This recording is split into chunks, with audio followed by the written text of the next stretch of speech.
The hearing will now come to order. Well, good afternoon, everyone. I am so pleased that we're all here having an opportunity to talk about this very important issue.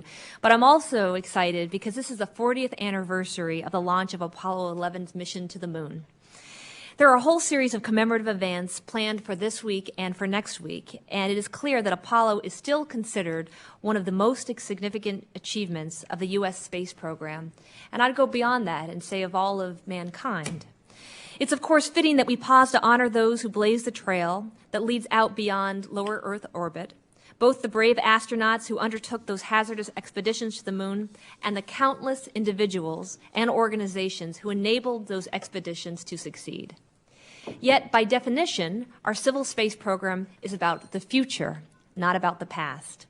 And if our space program is to have a sustainable and productive future, it also has to be relevant. That is, America's space program must be relevant to our broad national needs if it's going to continue to be supported by members of Congress and by the American people. Yet, as the National Academy's review, the Space Foundation's annual report, and the NASA Authorization Act of 2008 all make clear, we can and should do more to enhance the relevance of the civil space program so it can continue to be an important contributor to the nation's strength and well-being in the years and the decades to come. By that, I don't mean that NASA and our space program should just be about spin-offs, as important as the past ones have been to our economy, to our science, and to our society. Instead, what I'm saying is that our space program is important to Americans scientifically, technologically, economically, and geopolitically.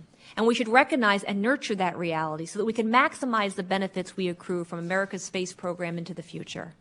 I think that the National Academy's panel put it pretty well. I quote, "A preeminent U.S. civil space program with strengths and capabilities aligned for tackling widely acknowledged national challenges, environmental, economic, and strategic, is a national imperative today and will continue to grow in importance in the future. That is an imperative that both Congress and the White House will need to come to grips with if we are to have a productive future in space exploration. Yet that is only half of the equation. You've all heard that old conundrum, if a tree falls in the forest and no one hears about it. Well, we face a similar conundrum with our civil space program. If we have an incredibly exciting and relevant space program, but the American people don't hear about it, don't understand it, and don't know about it, is it really that relevant to the American people? Because it's not an academic exercise. Our space program is incredibly important to this country's future well-being, but we can't assume the public will just take the assertion on faith. We need to be able to demonstrate it. So today's hearing is a part of that process. It's really a first step in that process, and I can think of no better way to honor the achievements of those who led America to the moon and create a space program that has been the envy of the world than to have a hearing like this today. In closing, I again want to welcome our witnesses to today's hearing, and I now recognize Mr. Olson for his opening comments.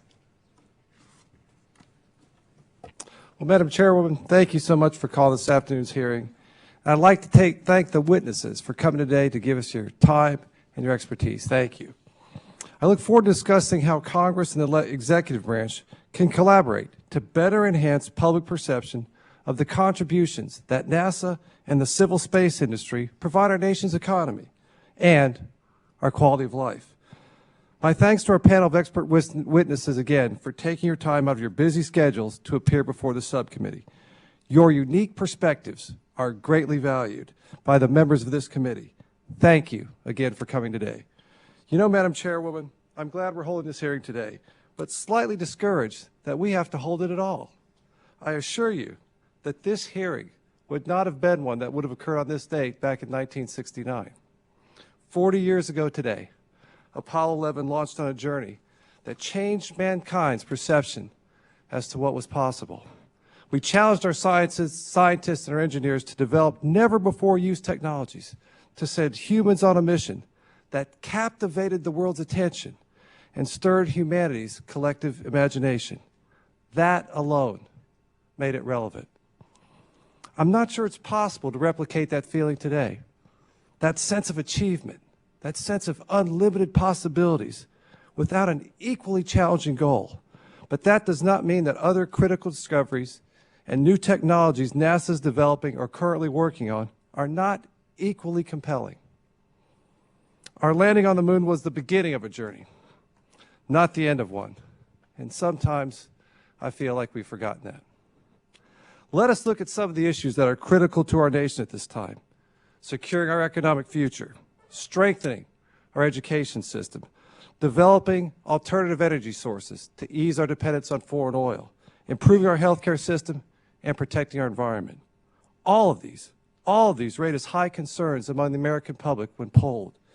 NASA scores high ratings when it stands alone for public support, but suffers when put in a list of priorities with other competing goals. This is in part because many Americans aren't familiar with the wide breadth of space and Earth-related research that NASA conducts and the spin-offs that have been developed from those experiments. To improve, we need to ensure that we have a worthwhile and challenging human spaceflight goal that is adequately funded, and we also have to effectively convey that America's space program provides concrete solutions to a wide array of societal problems. The members of this panel are uniquely qualified to do that. General Lyles recently chaired a study that addressed many of these subjects. His report looked closely at the overall challenges facing our civil space program. Mrs. Smith and the Space Foundation, among other things, have published the Space Report 2009, which includes a host of invaluable information. But in my mind, the data provided about the space economy is second to none. I'm also thankful that Mrs. Myers and Mr. O'Brien are here to give us some insight on communicating to and hearing from the public. After all, it's the public who are we asking to fund many of these endeavors. When we are in this hearing room, particularly in this subcommittee room, there's no need for convincing. I would love to hear how all the enthusiasm that we share in this room about space exploration can be conveyed to those people who are standing out in the hall. With that, Madam Chairman, I conclude my opening remarks and yield back my time. Thank you, Mr. Olson. I think we'd all agree with your comments. I'd like to take a moment to introduce our witnesses. First up, we have General Lester Lyles, who is testifying as chair of the National Research Council's Committee on the Rationale and Goals of the U.S. Civil Space Program. Next, we'll hear from Ms. Patti Grace-Smith, who is a member of the Board of Directors of the Space Foundation. Then we'll hear from Ms. Deborah Adler Myers, who is a general manager of the Science Channel at Discovery Communications. And finally, we have Mr. Miles O'Brien, who previously acted as CNN's chief technology and environment correspondent, now works as a freelance journalist, and I can personally say is probably the most passionate citizen when it comes to space. So we're glad to have you here, Mr. O'Brien, and for all of our panelists as well. Welcome. As our panelists should know, we're going to require that we keep to around 5 minutes of testimony. I know that'll be hard, but we'd like to just get your testimony out. We'll have the written testimony, of course, but then we're going to open it up to questions, and I'm really looking forward to having a great discussion. And General Lyles, we'll start with you. Thank you, Madam Chairwoman and members of the subcommittee. Thank you very much for giving us the opportunity to testify before this subcommittee today. I can't think of a better date to have this particular hearing and to talk about this very, very important topic. As you stated, my name is Lester Lyles. I'm a retired United States Air Force four-star general. And during my 35 years in the United States Air Force, I've had the opportunity to be involved in numerous space programs. As the commander of the Air Force's Space and Missile Systems Center in Los Angeles, as director of the Ballistic Missile Defense Organization, now called the Missile Defense Agency, as the Vice Chief of Staff for the United States Air Force, and then finally as the commander of the Air Force Materiel Command. Today, however, I speak to you as the chair of the National Research Council's Committee on the Rationale and Goals of the United States Civil Space Program, which recently, last week, released a report, America's Future in Space, Aligning the Civil Space Program with National Needs. My committee, the committee that looked at this particular topic, contained 14 members. We had distinguished experts in science and engineering, economics, political science, public policy, national security, and of course, space systems and space exploration. And with your permission, Madam Chairwoman, I'm going to submit my prepared testimony for the record and like to just summarize, if you will, what our task was and what the views were of this particular committee. First, I start by saying I thank the National Academy presidents, Dr. Ralph Cicerone and Dr. Chuck Vest, Academy of Science and the Academy of Engineering, for sponsoring this very, very important topic. This was not a topic sponsored by some other agency, NASA, or any other organization. This was the Academy's opportunity and attempt to address a subject they thought was very important for the 21st century and for our country. And what they tasked us to do was to take a broad look at identifying the key goals and critical issues for the 21st century for the United States civil space policy and civil space programs. They asked us to address overarching goals, to identify areas of national interest, and to identify, hopefully, solutions to some of the issues that we might encounter. And even though we were asked to take a look or told to take a look at specific programmatic things, we were asked specifically to stay at a strategic level. Don't get down in the weeds and describe how to build a rocket or one rocket solution versus another, but to look at the big strategic goals for the country and for the civil space program in general. We started out by taking a very broad definition of civil space. Most people, I dare say, even in this room, of learned experts in the space arena, when you say civil space, they immediately think of NASA. Our definition of civil space was much broader. It included NOAA, the National Science Foundation, it included commercial space opportunities, it included academia, it included everything except national security space or intelligence space, though we obviously had to touch upon those two entities because of the common ground and common themes and certainly common industrial base shared by each one of those different entities.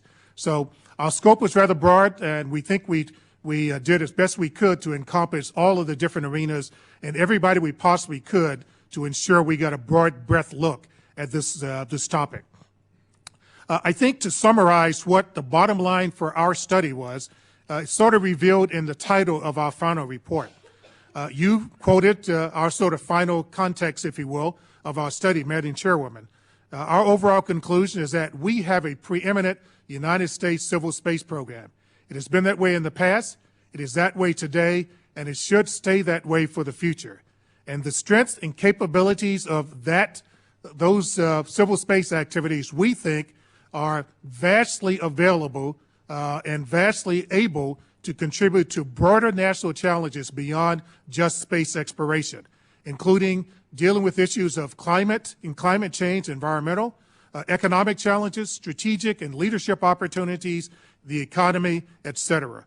And our term, you quoted it also, is that there is a national imperative to make sure that our civil space programs are aligned to do those kind of things that it can contribute solutions to so in such a broad sense.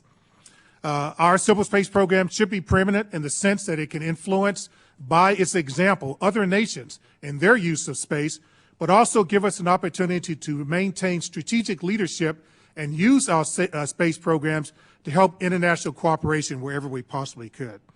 I was very pleased to see an op-ed published the day before yesterday by Congressman Ralph Hall, in which he talked about this very topic, and we thought was very appropriate. I agree with everything that Congressman Hall stated in his report. The only thing different is that, from our perspective, we think that the civil space program alignment doesn't just focus in a narrow beam. We think we should continue doing the things we're doing today, in addition to looking at ways we can make that appropriate alignment. I will very quickly, because my light just lit up, the red light, point out the 6 goals that we define and 4 foundational elements we think are critical. The first goal is to reestablish leadership for the protection of Earth and its inhabitants through the use of space research and technology. You could call this stewardship of the Earth. We think it's a very important goal and should be one of the major things for civil space. To sustain and expand our leadership in science by seeking knowledge of the universe and searching for life beyond. To expand the frontiers of human activities in space. To provide technological, economic, and societal benefits where space technologies and space capabilities can contribute solutions. To inspire current and future generations, and to enhance U.S. global strategic leadership. Those are our goals, and our recommendations sort of revolve around that. I won't obviously get into that for any instance of time. Be more than willing to answer any questions about them. But I think it's important to very quickly mention 4 foundational elements that our report thought were absolutely critical to be addressed by the administration, by the Congress, and by others if those goals are to be achieved. One is greater coordination through whatever means possible, a National Space Council, some other leadership forum where all the agencies involved in space can do a better job of integrating and coordinating their space activities. The need for a competent technical workforce to address that from a broader sense than perhaps is being done today, to effectively size and structure the infrastructure for space with the organizations that are involved in space activities, and probably very, very critical to one of the comments you mentioned, to look for priority investment or reinvestment in technology and innovation. And again, I can elaborate on each one of them. I'd like to just close very quickly in talking about inspiration. I grew up here in Washington, D.C., Madam Chairwoman, and I was inspired when President Kennedy made his announcement about we're going to the moon and we're going to bring a human back. I was not just about to enter high school, actually a few years from entering high school here in Washington, D.C., and that statement, that goal, that far-reaching opportunity expressed by the President for the United States inspired me to seek out a technically math and technology-related high school in the district and not go to the part of the district where high school that I was supposed to go to, which was known mostly for basketball players and criminals. But so I chose another place because I was inspired by what the President stated. I chose engineering at Howard University because of the inspiration of the Apollo program. Today, however, when I look at my own children, my 4 children, one doctor, one lawyer, one businesswoman, one businessman, they're very, very successful. They're inspired by things like the space launch yesterday. But on a day-to-day basis, what inspires them is what can be done to solve the economic problems in our country, the environmental problems, the energy problems in our country. And I am just very, very enthused to think that they can be educated, amongst us many others, in the hallways and in the public, and the nation can be better educated by understanding how the civil space programs can contribute solutions to those big challenges that most people worry about on a day-to-day basis. Madam Chairwoman, thank you for being here. I am enthused about this subject and very, very pleased that the committee asked me to testify. Thank you, General Lyles. Ms. Smith, please. Good afternoon, Chairwoman Giffords, Ranking Member Olson. Ms. Smith, we're going to have you push your button so we can, there we go. There we go. Good afternoon, Chairwoman Giffords, Ranking Member Olson, and other distinguished members of the subcommittee. My name is Patti Grace Smith, and I am a member of the Board of Directors of the Space Foundation. On behalf of myself and the Space Foundation CEO, Elliot Pullum, I want to thank the subcommittee for providing the Space Foundation the honor to sit in front of you to talk about enhancing the relevance of space to address national needs. I applaud the subcommittee for picking today to hold this hearing on the 40th anniversary of Apollo 11 lifting off the pad on its historic mission to the moon. Before I begin to address the questions the subcommittee asked me to discuss, I'd like to provide you with a little background on the Space Foundation. Our mission is simply to advance space-related endeavors to inspire, enable, and propel humanity. The Space Foundation was founded March 21st, 1983 as an IRS 501c3 organization to foster, develop, and promote among the citizens of the United States of America and among other people of the world a greater understanding and awareness of the practical and theoretical utilization of space on behalf of the benefit of civilization and the fostering of a peaceful and prosperous world. As the global space community has evolved, so has the Space Foundation, embracing all facets of space, the commercial, including telecommunications and other satellite-based services, civil and national security. Outside of Colorado Springs, the Space Foundation's largest presence is in Washington, D.C., where our government affairs team and our research and analysis team reside. The research and analysis team works year-round in producing white papers and most prominently, the Space Report, which we submitted for your review. This is our flagship publication, and the Space Report is a snapshot, we think, of the global space economy. Now that I've provided some information for those of you who may be new to the Space Foundation and what we do, I will begin to address the questions. How relevant is space to addressing important national needs? What noteworthy benefits have been achieved as a result of past space-related investments? Well, let me just say right off the top, space is very relevant. It is so relevant that without it, many of us would be at a loss in conducting our daily lives. Space influences so many things and benefits so many parts of our universe, of our daily lives. Space is the bedrock of Americans' economic and strategic power. According to the Space Report 2009, the global space economy has grown to $257 billion. That is not an insignificant number, $257 billion. In the macro sense, the Space Report 2009 cites in depth how space enables a variety of important needs, national needs. National security is enabled by space. The U.S. military could not fight as effectively and efficiently as it does without the aid of space systems. Other nations seek to emulate what we do with space because they recognize the power and the benefit that it gives. With each new generation of military space systems, troops farther down the chain of command are given access to powerful space-enabled tactical capabilities that were once only available to senior commandants. Governance, in the area of governance, policymakers need accurate data that they can rely on a variety of issues ranging from climate to urban planning to resource monitoring. Remote sensing from space has provided this data and will continue to do so as long as the investment is made in new space systems for this purpose. Take Hurricane Katrina of the past. Satellite communications are often the only way for emergency responders to coordinate their efforts in the absence of terrestrial infrastructure. They could not have done the job without the space assets. Technology developed to detect stresses in the frame of the space shuttle has been adapted for use on Earth and is now helping to monitor the structural integrity of bridges and other structures to ensure public safety. As far as the economy goes, financial systems rely on GPS satellites for accurate timing of transactions.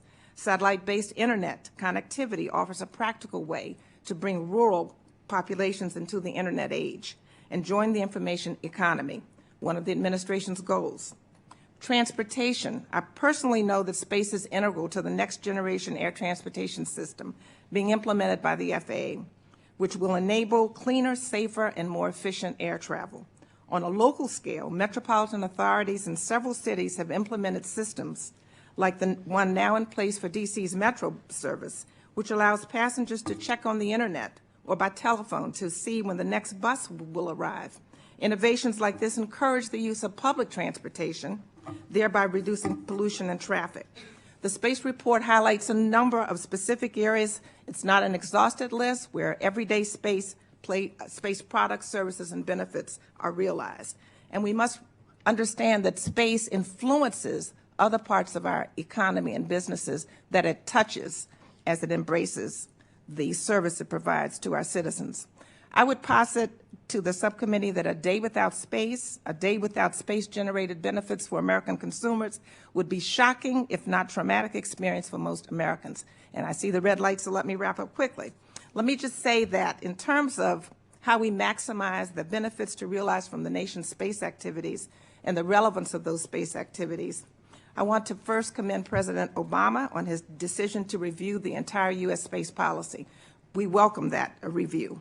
I think that the activities are pretty well aligned with our national goals and objectives. In fact, many of our goals and objectives depend on and are enabled by space assets. Having said that, however, I feel I must touch on a larger problem in order to address this question.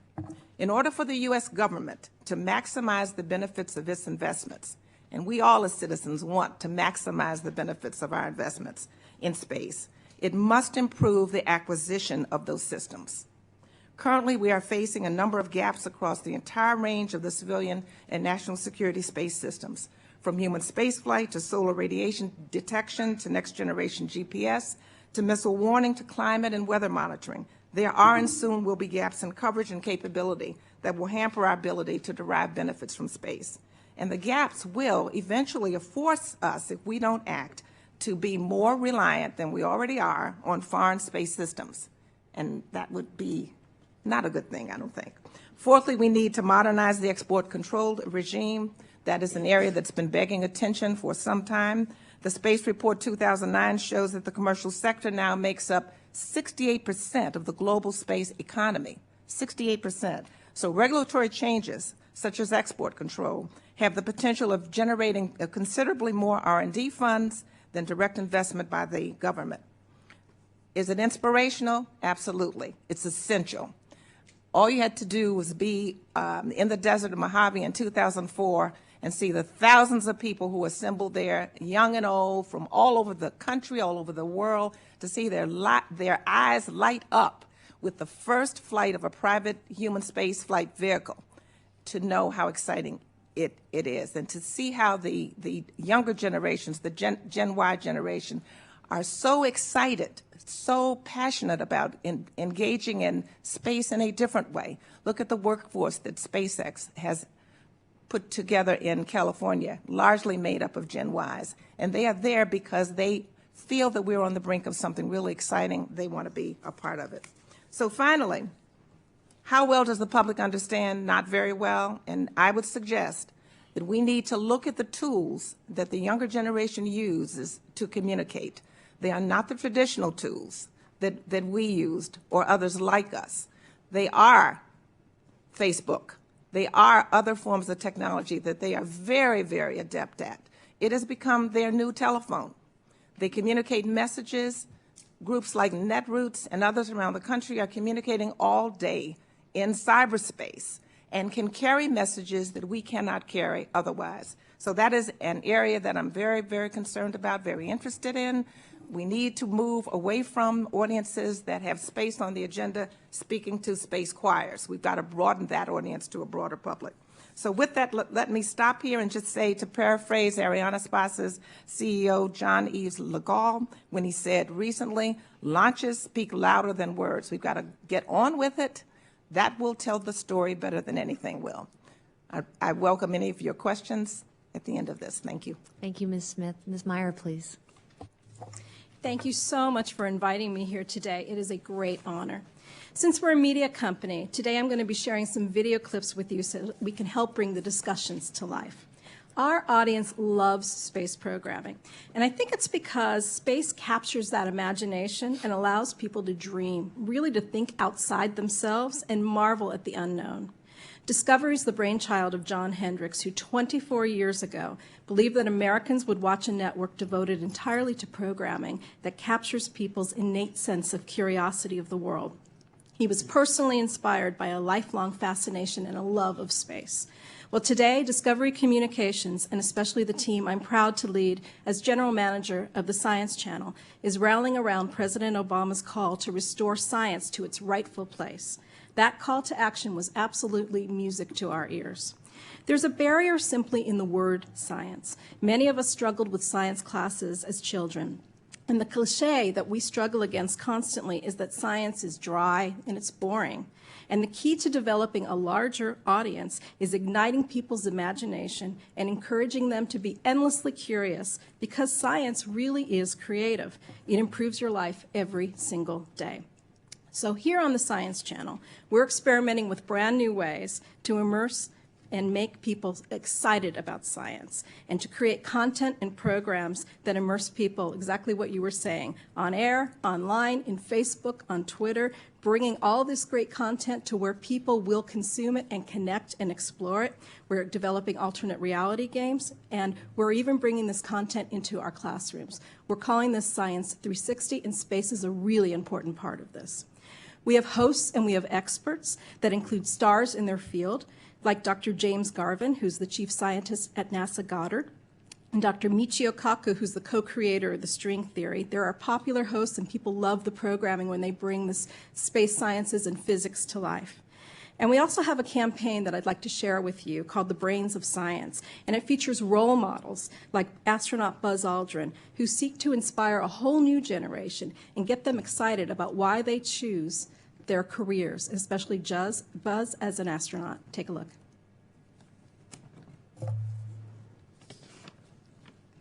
Are you scared? No, you're along for the excitement of what may happen.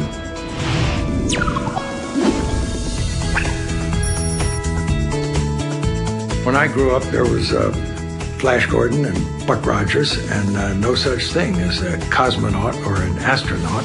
Putting anything in space was pretty much all of fantasy.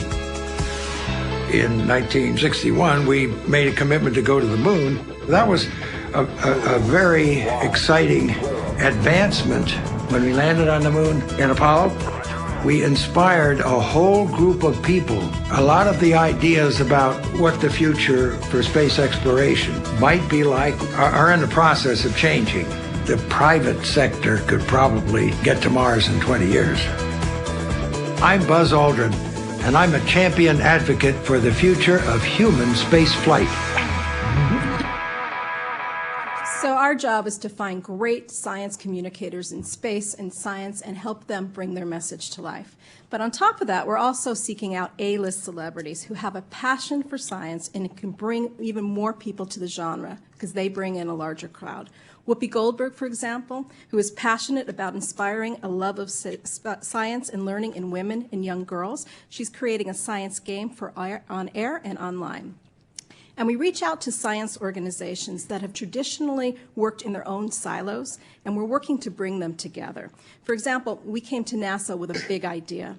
Academy Award-winning actor Morgan Freeman has this lifelong passion for space, and he is fascinated by the great mysteries of the universe. So this new alliance between Morgan Freeman and NASA is resulting in an 8-part series that we're very proud to be launching in April, and this is executive produced and hosted by Morgan Freeman. The great science fantasy writer, Sir Arthur C. Clarke, said, "The only way of finding the limits of the possible is by going beyond them into the impossible." I'm Morgan Freeman. I've had a lifelong fascination with space. From the cutting-edge innovations in science to the visionaries of science fiction, the universe captures our imaginations. Together with the Science Channel, we are creating a series where we will dig deeper into the big questions we all wonder about. Are we alone? Is there life on other planets? How was the universe formed? Please join us as we take you on a journey to explore the great mysteries of the universe. Through the Wormhole, coming soon to the Science Channel. Space programming is one of our most popular genres that we run on the network, and we sprinkle this content into a lot of our programming. When we cut back on space coverage, we hear about it immediately from our viewers, and boy, are they vocal. In fact, so many people crave this information that we devote an entire week of it in our annual Space Week, which rates highly on air and online, and people write in and Twitter in and tell us all the time. NASA also played a critical role in Discovery Education's 3M Young Scientist Challenge. They hosted this year's annual middle school competition. And this is a wonderful challenge that's designed to inspire the next generation of great science communicators. Will Smith is the producer of our special on the Young Scientist Challenge, and he personally produced this spot to run across in our schools. Take a look. Look around you. Look all around you. This is it, people. This is our world. How did we get here? And where are we going? That was my dramatic voice. You like it? Think about this for 1 minute. 100 years ago, there were no airplanes. 60 years ago, there were no televisions. 30 years ago, no home computers, no video games. And 10 years ago, there was no such thing as I am. Now think about how people and inventors and scientists have changed everything around us. Now let me ask you something. What's next? Are you bold enough to think of the next big idea?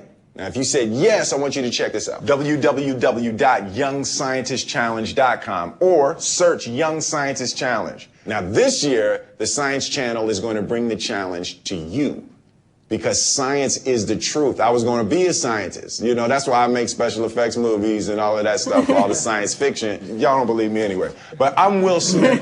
This is the Young Scientist Challenge. It's on the Science Channel, and it's on now. Don't play with this thing. You better bring it. He was wonderful to work with, and not many people know that he was accepted to MIT. He wanted to be an engineer, and he is passionate about space and engineering and finding new ways to get young people involved in considering that it's cool to be smart and ways to go into careers in space and in science. We also bring original content directly into our schools nationwide through our Discovery Education division. Discovery Education streaming offers classrooms thousands of science videos and digital content that teachers can easily integrate right into their classroom lectures, and they're able to customize the way that they're able to teach kids. Are they better to learn through hearing or reading or bringing things to life? It's a wonderful tool. So science in space, it's alive, it's optimistic, and it is the future. So I want to express my sincere thanks for allowing Science Channel and Discovery Communications to show you our passion for space and all genres, really, of science. We're proud to answer the call and be a champion for this critical movement to bring science back to its rightful place in the United States. Thank you, and I'm happy later on to answer any questions because there's so much more to tell you about. Thank you. Thank you, Ms. Myers. We appreciate that. Well, speaking of new media and Twittering and MySpace and blogging, one of the best space technology folks that we're going to hear from next is Miles O'Brien. I've been tempted to tweet this whole time. I've been tempted to tweet, but I probably should pay attention. Madam Chairwoman, it's nice of you to invite an unemployed journalist to this event. Of course, it's harder and harder to find employed journalists, especially in my beat. I've been covering space for more than 17 years now. I'm a pilot and an airplane owner. And I come to the space beat as an enthusiastic supporter of all things that fly. Well, maybe not mosquitoes. I appreciate the adventure that is inherent in exploring a frontier. In fact, I spent several years trying to convince NASA to give me a ride in the shuttle to the space station. And I did have a deal that we would have announced about a week or so after the safe landing of Columbia in February of 2003. Unfortunately, that was a different story. In all, I've covered about 36 shuttle missions, including John Glenn's flight, with no less than Walter Cronkite as my co-anchor. And I got to ask him a lot of important questions, like, would you like a little more cream in that, sir? Actually, when I first met him, we were talking about how we would cover this mission together. And I made the mistake of telling him he didn't need to worry about the shuttle, that I would handle that, and all he had to do was regale us with tales about the Mercury 7 days. He was visibly upset, and he asked me to get him a report on every shuttle mission, all the who, what, when, where, why, whether the mission succeeded or not. And I asked him if he wanted that for all 94 missions at that time. And his eyes were wide open. He said, there have been 94 missions? And to paraphrase Lyndon Johnson, if we've lost Walter Cronkite, we've lost the nation. Now, some of this has to do with novelty. Lindbergh's flight was news. When I flew the Atlantic in a little plane a few years ago, no one cared except for my wife. John Glenn's first mission was news, and certainly the intrepid crew of Apollo 11 was the obvious lead story for days 40 years ago today. But I just flew in last night from covering the launch of the 127th shuttle mission. And this room, of course, is the choir, but who outside of this room knows what they're doing or who is aboard the space shuttle right now, or that there is a mission at all? Now, part of the problem is NASA has served up a mission that seems mundane. I emphasize seems.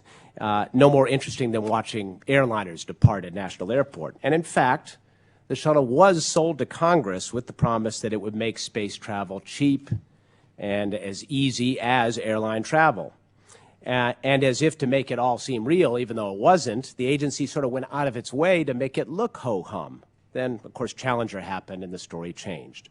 But there's also another factor at work here. Apollo is NASA's greatest accomplishment, to be sure. It's also its biggest curse, in a sense. It was a story that sold itself. And in fact, the media frenzy at the time was so great in those heady moon race days that the agency really had to build some walls and moats and hire PR people who were more like the palace guard.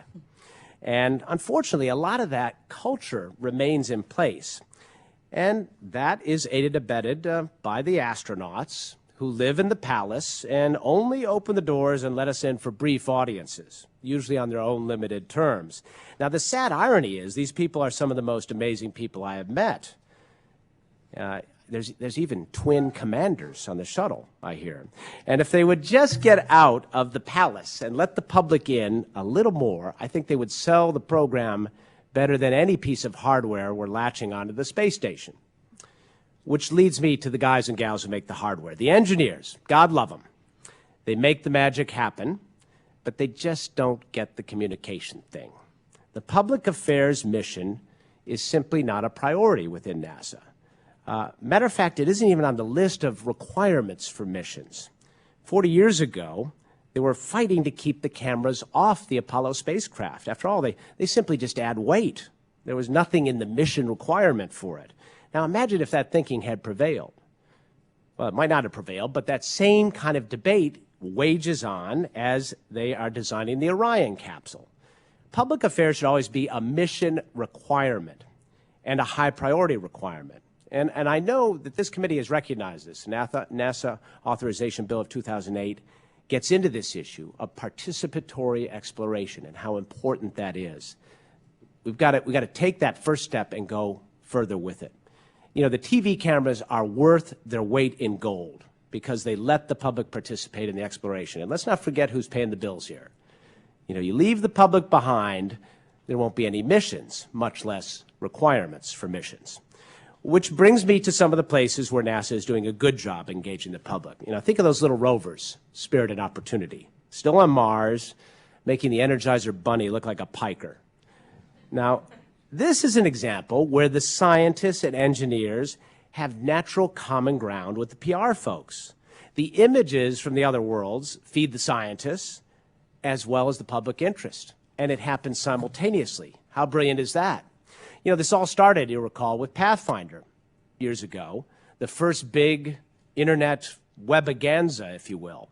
Average people could see the images as they came down from Mars at the same time as the scientists at the Jet Propulsion Lab. They were peeking over the scientist's shoulder as they were doing their job exploring. That's heady stuff. That's engaging. That trend has continued. Phoenix became the first spacecraft to tweet. Quickly, it was the idea of a former colleague of mine, Veronica McGregor. She's at JPL now. She got the idea from, where else? Her kids, as a way to let people know about the landing during a Memorial Day weekend. It happened on a Sunday, Memorial Day.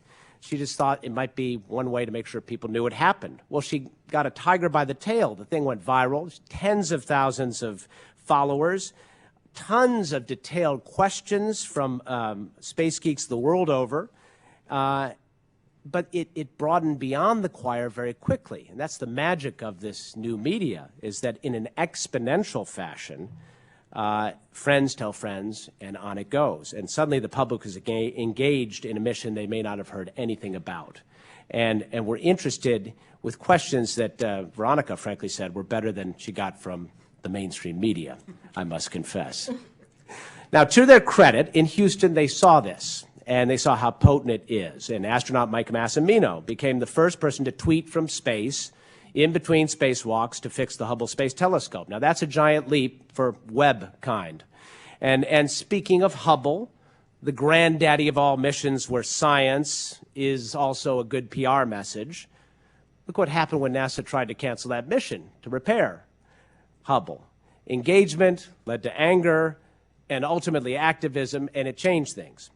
So that brings me to my final point. The agency is dispersed geographically by centers of expertise, by geography. It doesn't really speak with one voice. It doesn't have a cohesive public relations strategy. Public affairs here in Washington needs to have more authority to direct these far-flung PR operations, which kind of answer to their flow charts in a balkanized fashion. And frankly, PR, public affairs here in Washington, needs a budget. The current budget is zero right now. And you get what you pay for. There's no doubt the mission is the message ultimately. And NASA needs to be taking us places where we haven't been before. And that will capture the fancy of a jaded public. But the message is also part of the mission. And it should never be an afterthought. Thank you for inviting me. Thank you, Mr. O'Brien. At this point, we're going to begin our first round of questions, and the chair will recognize herself for 5 minutes. I will keep my question actually down to one because we have several representatives, a majority that represents NASA centers. So let me be brief. It was not by coincidence that we had our first two panelists talk about the how and the why. Why this is such an important aspect of who we are as Americans and who we are as in terms of policymakers and people that really care about our national interests. The second part of our panel, we heard about the how do we do a good job or hopefully do a good job getting that message out to the American people. So my question is, in terms of members of Congress, specifically, what are the things that we can and should be doing besides someone like myself, a single member, who When going into the cloakroom a few hours ago and saw the Tyra Banks show on television, switched it to the NASA station to make sure that my fellow members could watch the coverage of the 40th anniversary instead of watching the Tyra Banks show while we were in between votes. And also the White House. What are the steps that the White House can be doing? We talked a little bit about that, but in terms of really making this relevant to the American people. And General Lyles, let's start with you. Madam Chairwoman, I'm glad you asked that specific question. I'd like to sort of piggyback off of Miles' comments and also Debbie's. One of the major things I think that Congress could do almost immediately is to make sure that the civil space agencies, and particularly NASA, understand that communication, that PR, that public affairs, that marketing are okay. That to some extent they're a form of communication. They are certainly a form of education. And both of those, to me, are seeds for inspiration. Let me give you the context of why I say that. I serve on the NASA Advisory Council, and for the last 2 or 3 years, the Advisory Council, at different times in conversation with the NASA administrator, almost begged the administrator and the agency to find ways they can better get the word out about everything that NASA does. And the immediate response was, Congress has told me I can't do that. There's language, probably appropriation language, that precludes NASA from spending any money on anything that looks like marketing. I take a broad definition of the word marketing because to me, it does equate to communication and education and all the things that Debbie and Miles were talking about. I think one immediate thing is to look to see if there are restrictive language, even if it's a perception of restrictive language that precludes NASA from doing the kind of things that Miles excellently pointed out. I think that would be very, very helpful. Thank you. Ms. Smith, please. I definitely think that the public affairs and the messaging is extremely important.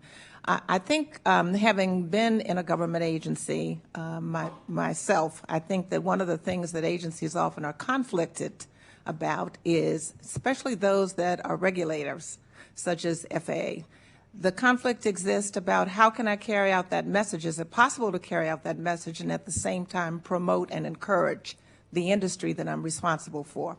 And my old office, the Office of Commercial Space Transportation, I would say did an excellent job in drawing the bright line between safety and promotion, but recognizing that in order for us to foster the further growth and development of our industries, we have to promote them. And there's nothing wrong with the government doing that, as long as it understands what its principal mission is, and in our case it was to protect the uninvolved public. I also think that in terms of what Congress can do, one of the challenges that I faced in that role was talking to members of Congress and their staffs who very straightforwardly and honestly said, you know, this is not necessarily a bread and butter issue for me. I don't hear from my constituents on it in the same way. I think that Congress has an obligation to make that message come alive and to recognize that if it affects the economy and the national security of our nation, then yes, it is a bread and butter issue. So ways to bring it right down front for the constituent. And I think looking at where we are right now in the world of space in the United States, we really are at a crossroads, I think. The need for a real clarion call that takes us forward into the future. And we all have a role to play in that. Congress has a role, the executive branch has a role, we as citizens have a role, and those who are business people in the industry to carry that message forward. So I think first and foremost, making it a bread and butter issue. It affects you in your daily lives. It's a part of our national economy, national security. Carrying that message forward in a more prominent way, I think will go a long way to engage those constituents who are very, very interested in this, but may not know just how to bring it forward. Okay. Ms. Smith, I'm going to end with you. I'd like to hear from the other panelists, but I really want to get to the other members here. So maybe if you have the critical points, you can weave them into your answers to their questions. Congressman Olson. Well, thank you, Madam Chairwoman. I'll kind of follow up. We didn't plan this before, but I would like to ask Ms. Myers and Mr. O'Brien for the first question, if we have time, General Oz and Ms. Smith. But it's right along that same line of communication. How do we communicate how beneficial NASA has been to our society from a technological, from a national security perspective, and from an inspirational perspective? And y'all talked about what Congress and the government can do. But one thing I find when I meet with constituent groups, we just had a group up here yesterday from all the NASA centers, some employees, and they all ask, what can I do? What can I do to help you or to help make sure that the American public understands how important this is for our future? Ms. Myers, Mr. O'Brien, I'd like to give you the first crack at that. What can we tell our constituents? What can they do to make a difference?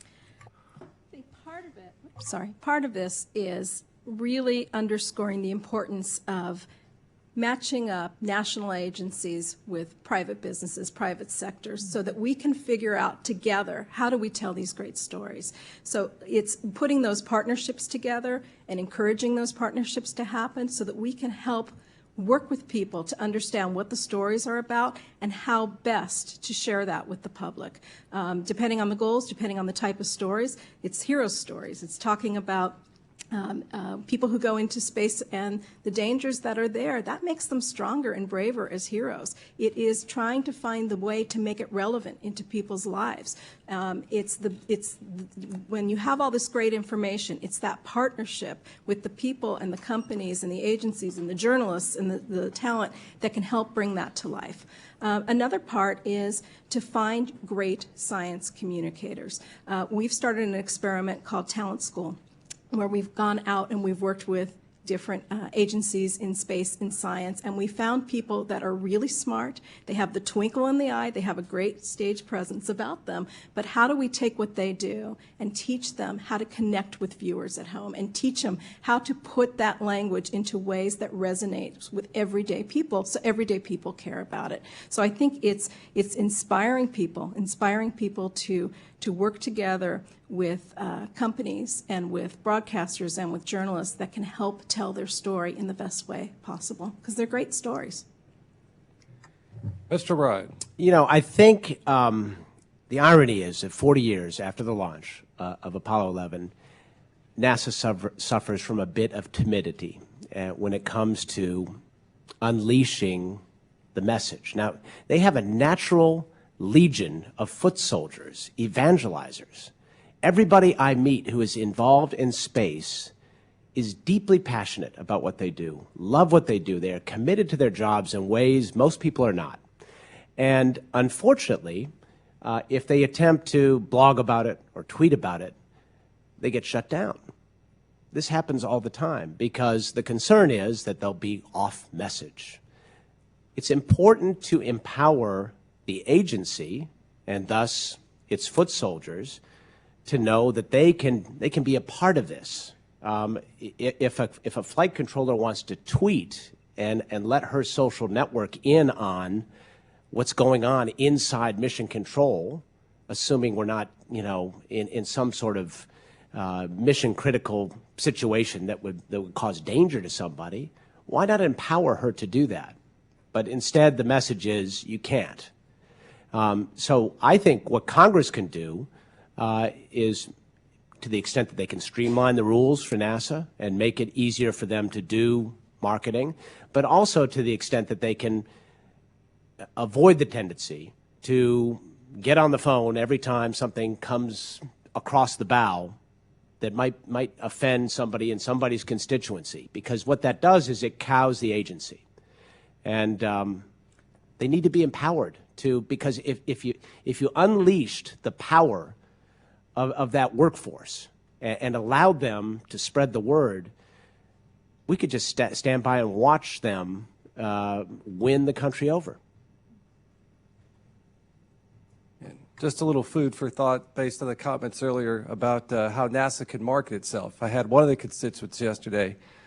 It's not legal to the government, but a very interesting idea. What if we put a little NASA sticker on every product that was influenced or had some benefit coming from space? You'd look around this room, every piece of electronic gear would have a little NASA sticker on it. And somehow we need to communicate that to the general public. And I appreciate your time. Thank you, Congressman Olson. Next, we're going to hear from Parker Griffith, who represents Marshall Space Center. The comments are interesting. You know, the day after the revolution, the revolutionaries become the establishment. And I appreciate Mr. O'Brien's comments, and I think we're suffering from that right now in our space program. I'm from Huntsville, Alabama. Took care of many of the space scientists that that came in from Germany. So we have a real dedication there. Mr. Hendricks, we are grateful to him in no uncertain terms.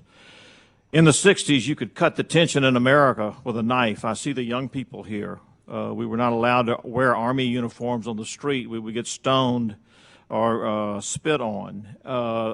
The society was in turmoil. We were coming loose at the fringes. The Yale, Berkeley, Harvard campuses were in revolt. Kent State was in turmoil. We had blood in the streets. And yet we stayed committed to a space program through the death of John Kennedy. 1968, we lost Robert Kennedy. 1968, we lost Martin Luther King. Our society was questioning itself, but we stayed with the commitment to space. We are seeing a challenge today on our space program. We must remain strong.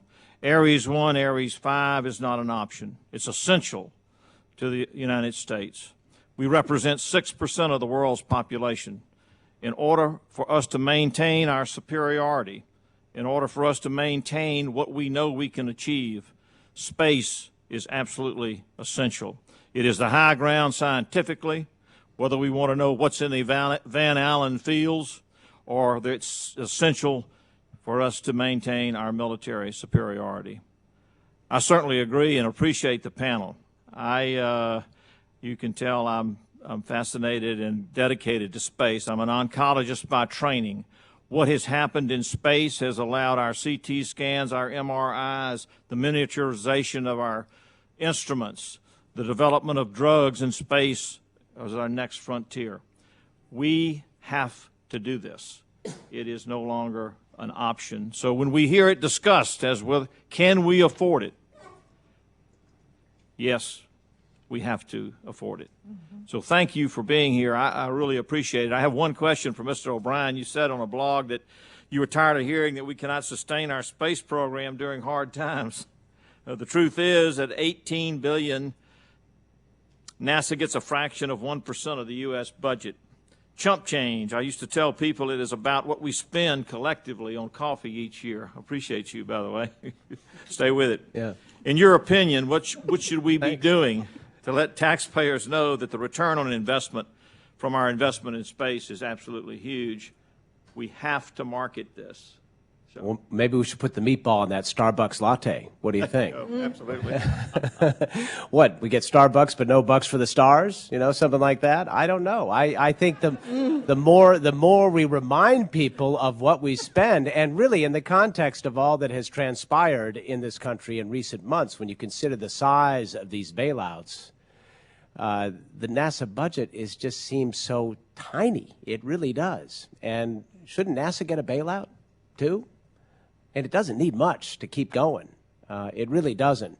And, you know, in a sense, it's a testament to the success and the fact that there is a natural interest in this, that people assume we spend all this money on space and on NASA. It gets tremendous bang for its buck. And it's very difficult to quantify its value to our society in the way it inspires our children, in the way it provides high-tech jobs, in the way it ensures national prestige. Look, India would love to have a manned space program. Per capita, annual income in India, about $800. Now, if Calcutta can afford it, can't Cleveland? And what is it that they are learning that we have forgotten? Well, one last comment, Madam Chair. Thank you for allowing me to comment. The great danger here is that we're going to be sitting in our living rooms with our feet propped up, having our gin and tonic, and the NASA touchdown or the space touchdown on the moon are going to be too Chinese.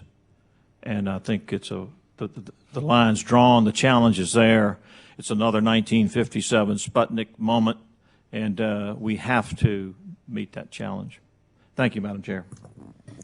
Thank you, Mr. Griffiths. Now we're going to hear from Congresswoman Cosmas, who represents KSC.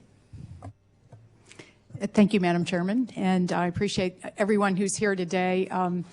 Kennedy Space Center is in my district, and I have become a very vocal and outspoken cheerleader for space. I've always, as I tell my constituents, I live about 30 miles up the river from Kennedy Space Center, and I've seen the shuttle launches from every imaginable place, whether it's a rooftop or a boat or the top of a car. We've seen the beach anywhere you can imagine seeing one. We've seen them.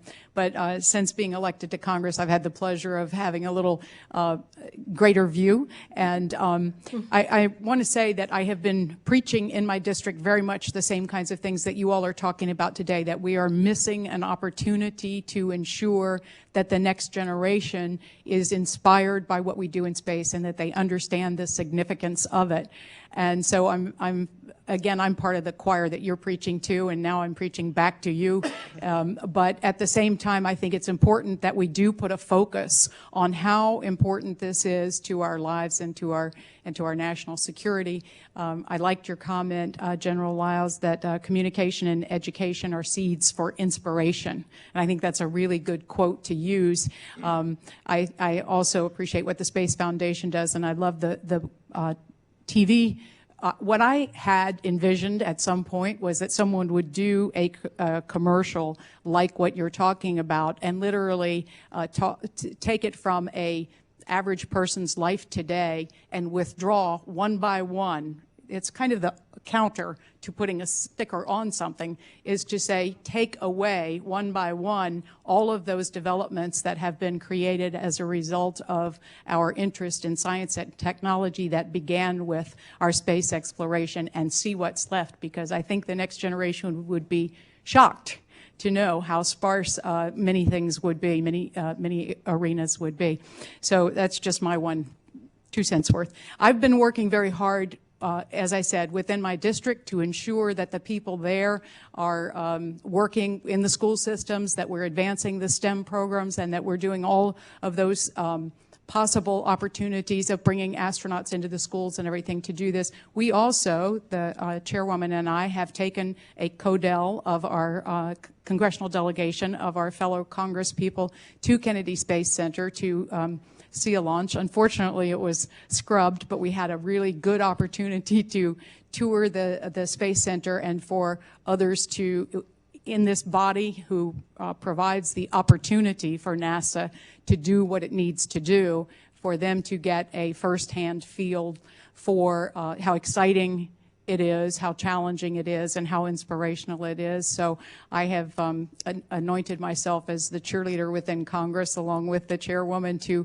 make sure that we bring along our colleagues in order to see the importance of it. I had one question. Again, I really appreciate all the comments here, but this is for Mr. O'Brien, and it references a comment that you made also on a blog. In the time period when the shuttle retires and the Orion becomes time between those two things, known as the gap, the only symbol of U.S. human spaceflight will be the International Space Station. And in May 2009, you did a blog about human spaceflight and the Hubble, and you said, sadly, most Americans do not fully appreciate the amazing accomplishment that the International Space Station is. They overlook its incremental role in pushing out the frontier, and they see it more like a big public works project. And I think, we've talked a lot about the shuttles and the launches, but we haven't talked a great deal about the International Space Station, the investment that the United States has made in that fabulous frontier. Could you suggest to me some ways in which you think we might be able to advance the recognition of how significant that is? Aside from sending me there? I want to go too. Let's go together. Okay. That'd be a great story, You're wouldn't on. it? I think we don't know the story of the space station yet because it just finally got a 6-person crew. Imagine that. There are going to be 13 people on that space station for the next couple of weeks. The toilets better keep working, I'll tell you that, right? It's very exciting after all these years. I remember looking at the sketches for Freedom in the mid-'80s, and to finally see it looking like those sketches is very exciting to me. Why that hasn't resonated with the public, it's, who likes to watch buildings being built? 6-year-old kids, right? It's a lot like that. It's been very slow incremental process, an amazing engineering challenge, which in many respects, some would argue, exceeds on an engineering level what was accomplished in Apollo. That's an amazing thing, but it's still only 250 miles above us, and it's difficult, and it requires a little bit of nuance to explain to people why that's important when you're talking about looking at new horizons, new worlds, and exploring the solar system. But it is all part of the picture. I don't think that message has come through very clearly. That could be some of the media's fault. That could be a little bit of NASA's fault. It could be that the public is kind of jaded. You know, some of this is they go to see a movie, they go to see Star Trek, and they expect NASA to have warp drive, you know, or, you know, they still think there's an anti-gravity room at the Johnson Space Center. So in some respects, Hollywood has been a terrible foe of the reality because it pales by comparison. The real thing is awfully darn hard. But that's what Kennedy challenged us to do in September of '62 at Rice University. Do it because it is hard. Yeah. Well, thank you very much for that answer. Do I have any time left? Ms. Myers, would you like to comment? Ms. Myers, would you like to comment?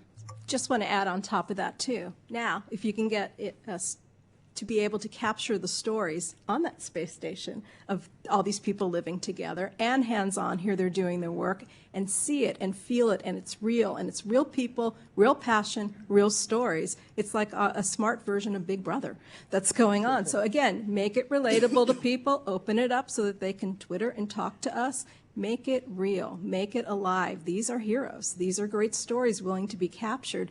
Don't make it so sanitized. Bring it to life. Well, that would require overcoming the timidity, right? That's right. Yes. Okay. General Lyles? If you don't mind, just one comment about the space station. There's a great story to be told about what it is, but also the story that needs to be told about what it could be. Yeah. One of the major things that the Human Spaceflight Commission that Noam Augustine is currently chairing, and I'm a part of, is looking at is what happens after 2016. Currently, the budget plans for the space station run out for the United States at 2016. So the fact that the space station has been declared a formal national laboratory as a possible test bed for great science, and there are great science experiments that are possible up there with the infrastructure currently on the space station. If something isn't addressed about how to extend it beyond 2016, which obviously includes budgetary, then none of the possibilities are going to be realized. That's one of the things the Human Spaceflight Commission is going to be looking at, but it's more than a story of what it is, it's a story of what it could be and should be. I completely agree with you there, and I hope we're able to assist in extending the time period budgetarily. Yes, Ms. Smith? And I think that also requires engaging all of government in this endeavor. And what I mean by that is the fact that the space station allows experimentation, scientific experiments to go on. Maybe this is something that NIH needs to be more aware of and to identify parts of its budget that could be allocated to increase the number of experiments on the space station. We have got conditions that we are trying desperately to solve, and space provides a ready opportunity, a laboratory for experimentation that I know as a public member of a board at NIH, that work is not being exploited. The space station as an opportunity to conduct those experiments. Thank you very much. Thank you. Thank you, Madam Chairman. Thank you. Next, we're going to hear from Congresswoman Edwards, who represents Goddard. Thank you, Madam Chairwoman, and thanks so much for holding this hearing. You know that it's a passion of mine to tell the NASA story. I spent several years at Goddard Space Flight Center working on the Space Lab project, and feel really passionately about the story that NASA can tell. I think one of the challenges has always been, and I think part of the reason that I ended up actually at Goddard was not because I was an engineer by training initially, but because I was an English major. And because they needed people who could communicate all of the wonderful technical work that was being done to the rest of the world. And so I'm glad to have been able to share in that experience. And, you know, having grown up also on the space, with the space program sort of embedded, I feel that passion, but I'm not sure that it is a passion that is widely felt across the United States. And you hear that from our colleagues, and I think this is part of the challenge that the chairwoman expressed among our colleagues who, with a lot of other national priorities and needs of the American public, often stack that against the space program and say, what do we get out of it? Well, our job, NASA's job, really is to share with the American public what it is that we indeed get out of the program. And I know, apart from my work experience at Goddard Space Flight Center, that what we get is we get lives that are saved and changed. When I was in a car accident 4 years ago, but for NASA's airbags in my car, I don't know that I'd be sitting here today.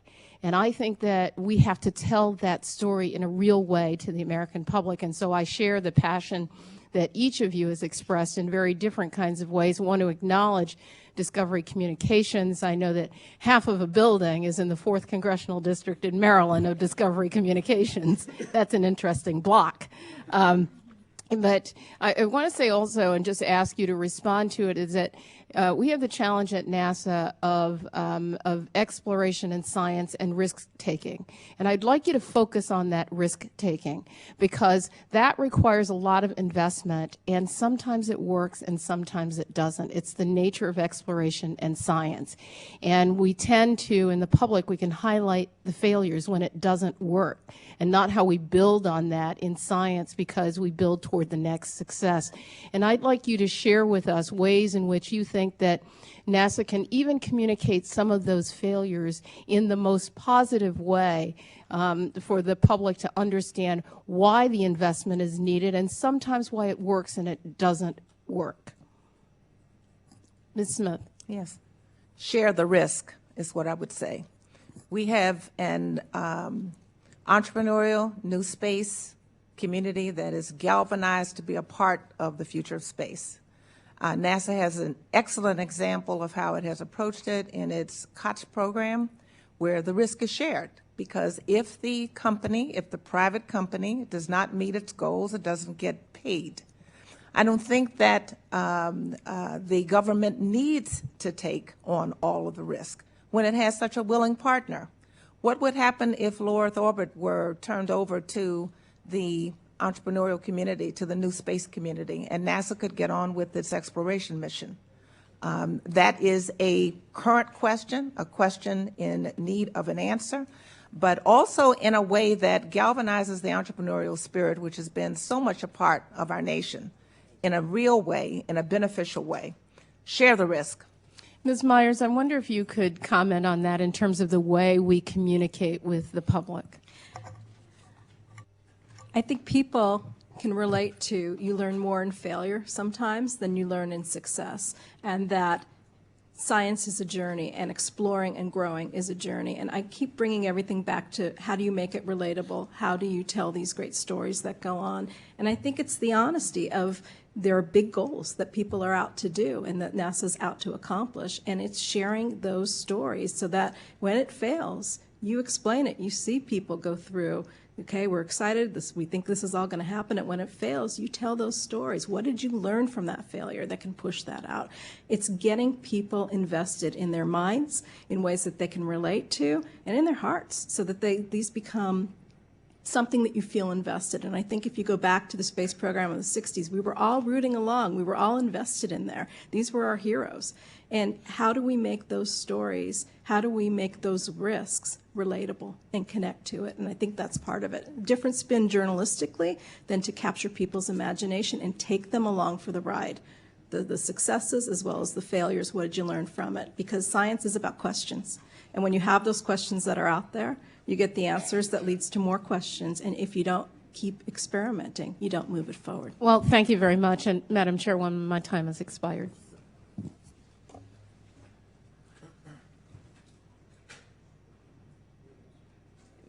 Mr. Rohrbacher, would you like to go now, or would you like to wait until after Mr. Wilson? Okay, we'll go to Mr. Wilson. Mr. Wilson. Thank you. Mine is not so much a question as one that I live in Ohio. Unfortunately, I don't have a NASA center in my district, but we certainly do have NASA Glenn in Ohio. And I was just amazed when I was elected and actually started learning more about NASA Glenn and what really happens. The amount of jobs that have been generated throughout our state, the amount of research, and the very things that I just sort of took for granted as a lifelong Ohio resident, that those were not, I didn't know they were connected. And I think that was talked about earlier. And so mine is a question of, one of the gentlemen said he thought it would be a good idea that everything that was generated from NASA research would have a little NASA sticker on it. That's the best idea I've heard in a long time, and I think it's very good. I like the idea because really so many times, even those of us who live in Ohio and have been around NASA Glenn all of our lives don't realize the intensity in our lives that has gone on there. So how do we do a better identification or a better education, if you will? Congressman, I'm going to be a little parochial myself since I commanded Air Force Materiel Command at Wright-Patterson Air Force Base in Dayton, Ohio. I had the same problem in the United States Air Force with all the technology programs we were involved in, and particularly I will use Ohio as an example. We never did a good job of communicating to the public and the state that you had Glenn Research Center, you had Wright-Patterson Air Force Base, the center of all technology for the United States Air Force, but nobody ever talked about it. And it was sort of self-imposed. We did not have great communicators who could tell the story for us, people like Debbie. And where we did have communicators, we didn't do a good job of educating them on the facts so they could get the story out and utilizing their great communicative skills. To me, I've always used one three-word term for great management is communicate, communicate, communicate. And somehow, if we could take that seriously and do a better job of bringing all the right people to get the word out, I think we can do a far better job in Ohio and the other 49 states and even the world for that matter. You know, I attended the 50-year celebration last fall, and it was held in Cleveland, and it was amazing the amount of people and certainly the astronauts that have come, the heroes that have come from Ohio, but yet it doesn't all connect. And I think that communicate is a big part of where we need to be. Thank you, Madam Chairwoman. Thank you, Mr. Wilson. Mr. Sensen. Oh, excuse me, Mr. Rohrabacher. Thank you very much. I apologize for being late, and we run from one thing to another here on Capitol Hill. And General Lyles, nice to see you again. And we've followed each other's career for so long now, and I congratulate you for all the wonderful things you've done, and the rest of the panel as well in terms of space. Let me, however, put a little bit of a different twist on communicate. I think I see, when I was a young reporter, one of the first stories I covered as a young reporter was when Senator, can't even forget his name now, he was, it'll come to me, in California, and he was only in one term, so I don't need to remember him. But he was endorsing the space shuttle. And anyway, when I went there was only a couple of reporters who showed up, and it was there in Downey where they had the markup of the space shuttle. And when I went in, there were 5 PR men there ready to meet my every need. Would you like a cup of coffee? How about some tea? Would you like a sandwich? How about this big packet of information? Pictures? Would you like to get a picture here? Da-da-da-da. 5 of them. I was making $100 a week, and I think they were making $500 a week each. I think NASA has a lot of money that it spends on promotion. It does. I mean, even to this day, I'll look at the NASA channel. There's a lot of promotion going on. I think where we're weak is not communicating. I think where we're weak is not focusing on specific things that we can do in space, and we can show specifically how they impact on the lives of our people.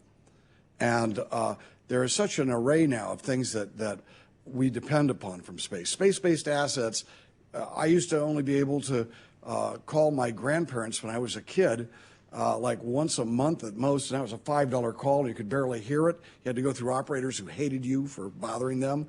And because of our space-based assets, that call, that's $5 in those days. And in this day's money, it would be like $25. We brought down the calls where people can call up their loved ones and communicate. Space-based assets. And we could go through the whole thing now where space-based assets have made such a significant change in our lives. I don't believe the American people understand that.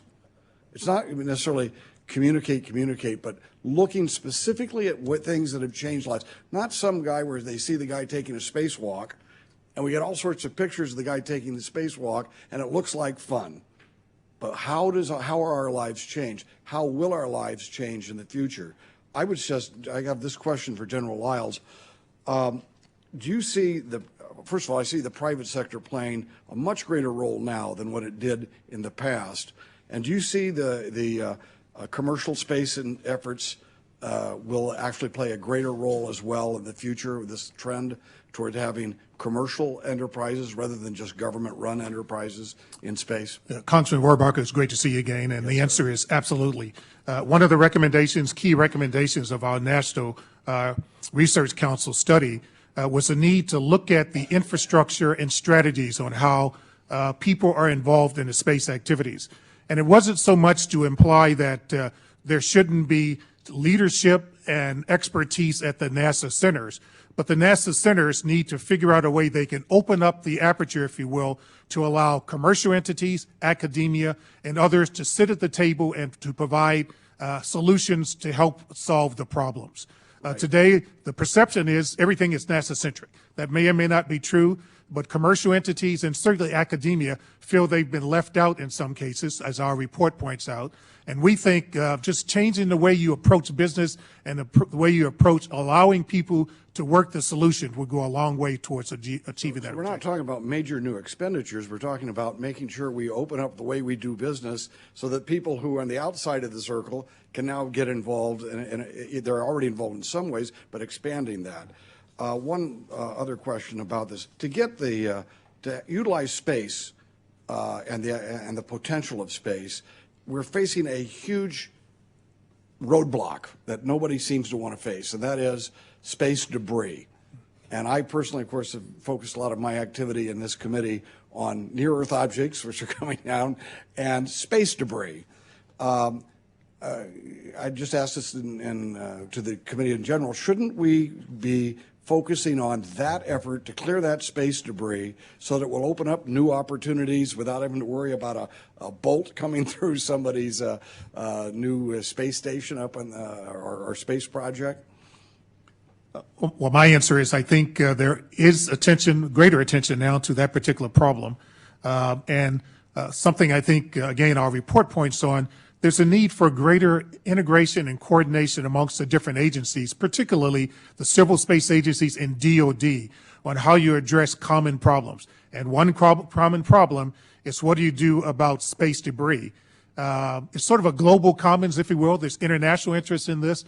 This is an opportunity to bring a lot of different players to the table. It certainly is. Commercial, Yep. International partnership, et cetera.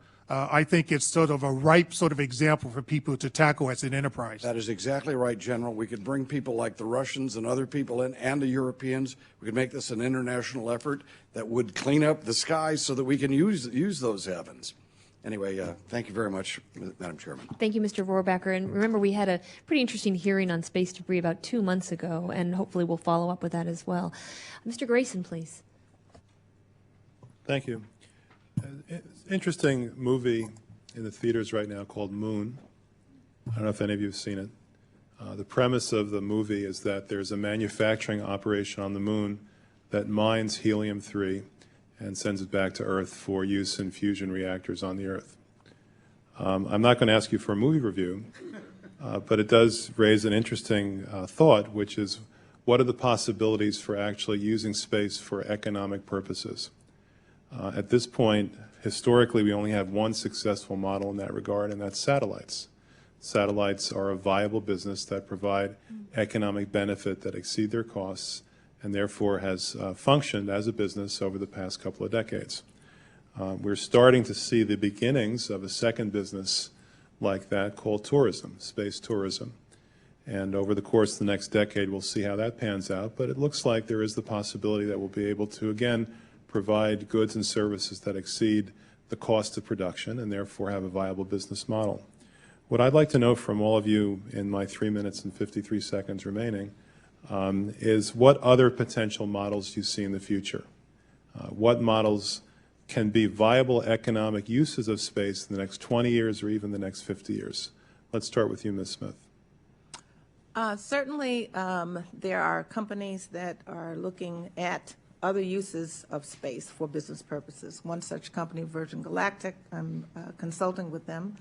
And while their core business will continue to be space tourism, they are looking at non-space tourist markets, solar energy, atmospheric testing, using the White Knight captive carrier vehicle, which has the capacity and the ability to provide itself as a test bed for other kinds of testing as a business. Bigelow Aerospace, with its space habitats, is already offered a number of business opportunities, services to other countries who want to do astronaut training on platforms when our space station is not available. Other parts of the world might look at that as a business opportunity. So I think that people who are in this for the long haul, and many of the companies that I've worked with in the past and continue to are looking at playing it full out, all the way out, exploiting all of the opportunities that exist in space for business purposes, but also to benefit mankind. Well, some of the other opportunities that have come up over the years but that haven't reached fruition yet are other forms of energy production. We've heard about that. Solar energy. Zero gravity, high precision manufacturing. That's one that's come up from time to time. Occasionally biotechnology applications. I want to know what you think are the cutting edge, the ones that are most likely to come to fruition. What about you, Ms. Myers? Would like to do a little bit more research on that and get back to you on it. Okay, General. Congressman, you're talking mostly about commerce and business in space and utilizing space. I've also always wanted to focus on commerce as a result of space technologies. The best example of that, of course, is GPS. Nobody could have envisioned when the GPS program was started by the Air Force where it would lead in terms of all the services. And I think when you look at the technologies that will come out from energy perspective with electric propulsion for satellites, advanced materials even greater than the ones we have today, lighter, more durable, et cetera, those technologies generated as a result of space activities, I think will change the way we do things around the world in so many different ways. It's commerce as a result of space, not in space, but to me that's just as valuable and just as valuable. All right, so it seems like we have a number of different alternatives here. They're all possibilities. What do you think that we can do to try to see that those are more likely to come to fruition? In other words, how do we make the future come faster? Mr. O'Brien, I haven't picked on you yet. Well, see, I'm a big believer that the area we should be looking at is space-based solar power. I think that's, when you start looking at the numbers and you start comparing it to, say, building another nuclear plant on the ground, it's not that far off. And one way that you could get that going is there are certain applications, specifically at the Pentagon, for example, where there is a need to get remote power to remote installations. And in order to keep an encampment in a hostile part of the world going can be very expensive and very risky as you convoy in fuel and whatever you need. Wouldn't it be nice if the government perhaps started looking at maybe some seed money to think about small space-based solar power applications that could take care of forward bases for the Pentagon? They certainly have a lot of money, right? Well, it's a very interesting subject, but my time is up. Thank you, Madam Chairman. Thank you, Mr. Grayson. When I think about how we make NASA and space more relevant to Americans, it's really making NASA relevant to all Americans. And, you know, I mean, from my vantage point and members on the committee, we look out and we see you, but we also see the portraits of former chairs of this committee. And if you look around and you see all the chairmen, they look surprisingly similar in many ways. And I know that obviously Mike Massimino was the first astronaut to Twitter from space, but now we have the first astronaut twittering in Spanish in space, and that, of course, is Jose Hernandez. And, you know, it's true, NASA's done a much better job recruiting astronauts and training astronauts that aren't all the same type of American. But I'm not convinced that we're doing a good enough job reaching out to a more diverse audience of kids. And I was just hoping the panelists could talk about ways that we could do that, either from an educational standpoint or a marketing standpoint or from what NASA's able to do. Ms. Myers. This is a subject I'm very passionate about. It's reaching out to kids in school, reaching out to make it come to life, reaching out to empower kids that it's cool to be smart. Because for so many years, the smart kids didn't feel empowered to be smart, especially in the inner cities. So that was why we turned to a Will Smith, who's a role model, and said, you were smart, you did it, you grew up in Philadelphia, be a role model and inspire kids to get excited about science, space, innovation, capture their imagination, and to make it something proud to be involved in, and to empower teachers, to give them the tools that they need, because kids learn differently. They learn as individuals in different ways, and it's a new generation that grows up with video games and Twittering and on the net, and they watch TV differently than any generation. So empowering those teachers with the tools to be able to capture kids' imagination. And I think we all have to do a better job of getting kids excited about what careers exist, because we don't tell the stories of the people and what lights them up and what gets them excited about their jobs. And when you talk to people in the space program and you have a conversation of, why did you get into this? Or tell me what you really get excited about at the end of the day, or what are you working on? They become childlike, and it's contagious. We have to do a better job of getting those messages to kids so that they see a bigger array of jobs to choose from, and we get them excited that they can change the world. And it's an important subject. Well, let me just touch in on something. I was speaking with a woman astronaut a couple of days ago about how many women there are in the United States Congress. And our percentages are actually very similar, the women in the astronaut corps and the women in Congress. And while I think for men going into politics, there's this kind of the sense of, well, I'm the best person for the job, of course I should get elected. I can't say whether or not it's the same of someone who goes through the rigorous aspects of what it takes to be an astronaut.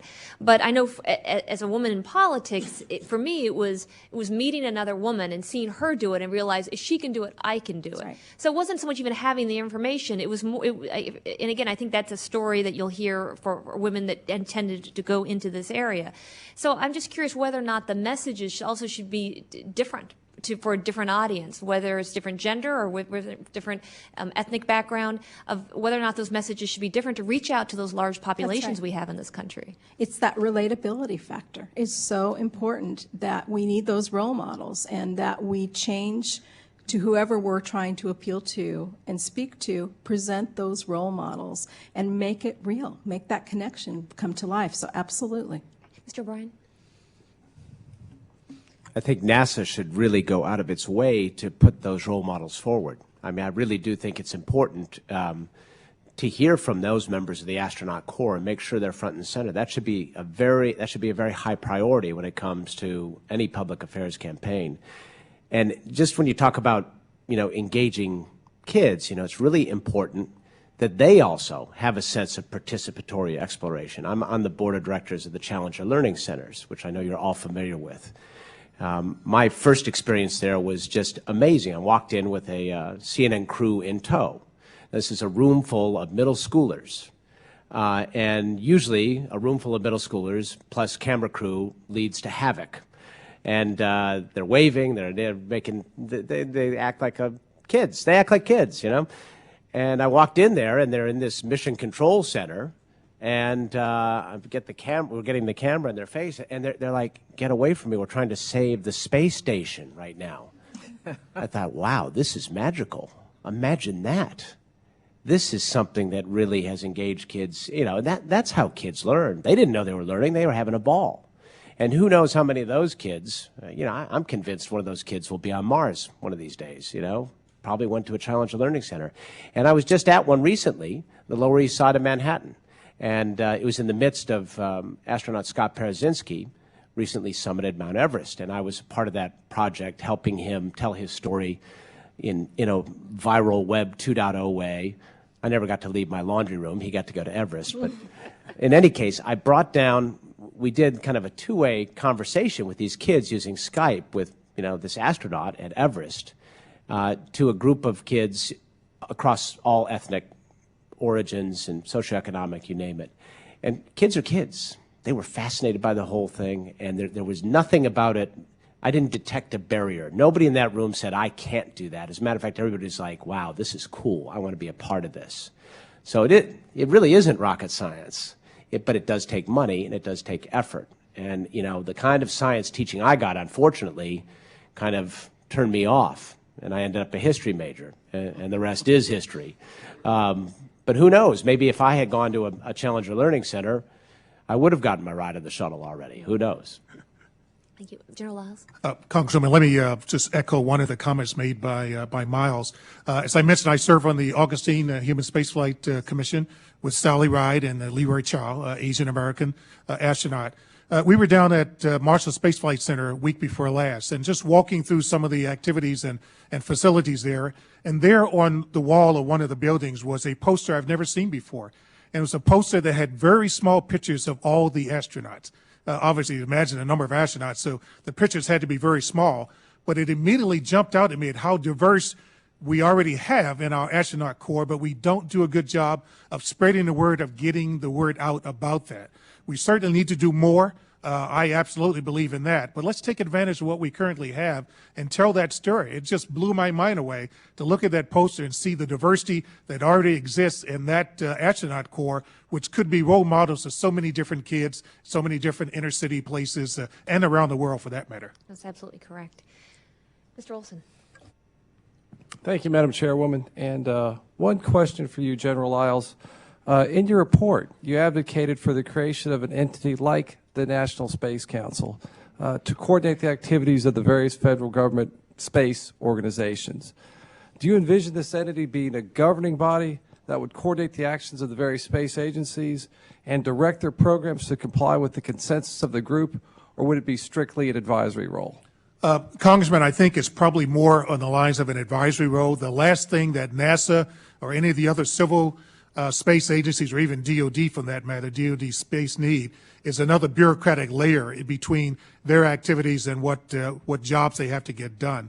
What we see the need for, however, is better coordination and integration of the various space agencies to look for those common grounds, look for those things that they need to work together, to leverage the resources and capabilities of the various agencies, and probably more than anything else, a common theme this afternoon, to educate each other on what they're working on, what they're involved in, what the challenges are, so we can take advantage of lessons learned and best practices from each of the different agencies. Our report specifically said that the president should charge 2 senior executives in the administration. We specifically mentioned the National Security Advisor and the head of OSTP to figure out the right policy and process. We stopped short because the Academy does not like to tell the country, tell the government how to do business and organize. We stopped short of saying National Space Council, but that's sort of the role model, the model that we thought would be appropriate. There needs to be a process, needs to be an institutionalized sort of organization to make that happen. Thank you for that answer. And I'd like to just make one closing comment, sort of follow up on everything we've all been talked about what we need to do to inspire America's youth. And one little story, and some of you may have heard this before, but it is just a great story. I love it. Our youth, the love of space and human spaceflight is in them.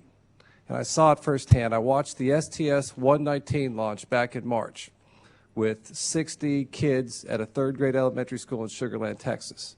Now, as you can imagine, those kids, they came in about 25 minutes before the launch, and as 7- and 8-year-olds would do, they just, sat down. I talked to them a little bit about what was going to happen, what they were going to expect to see, and opened up for questions.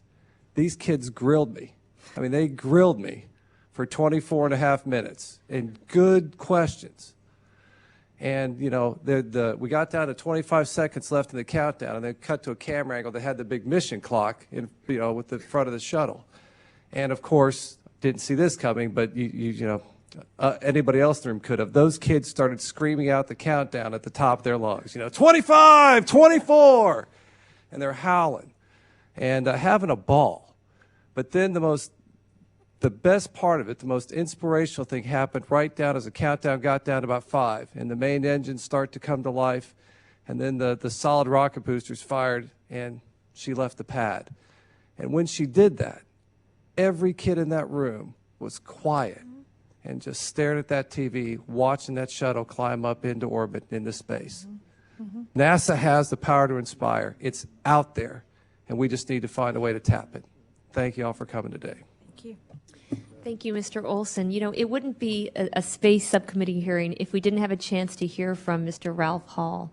So, Ralph, I just wanted you to, I know you didn't have a question, but would love to hear from you.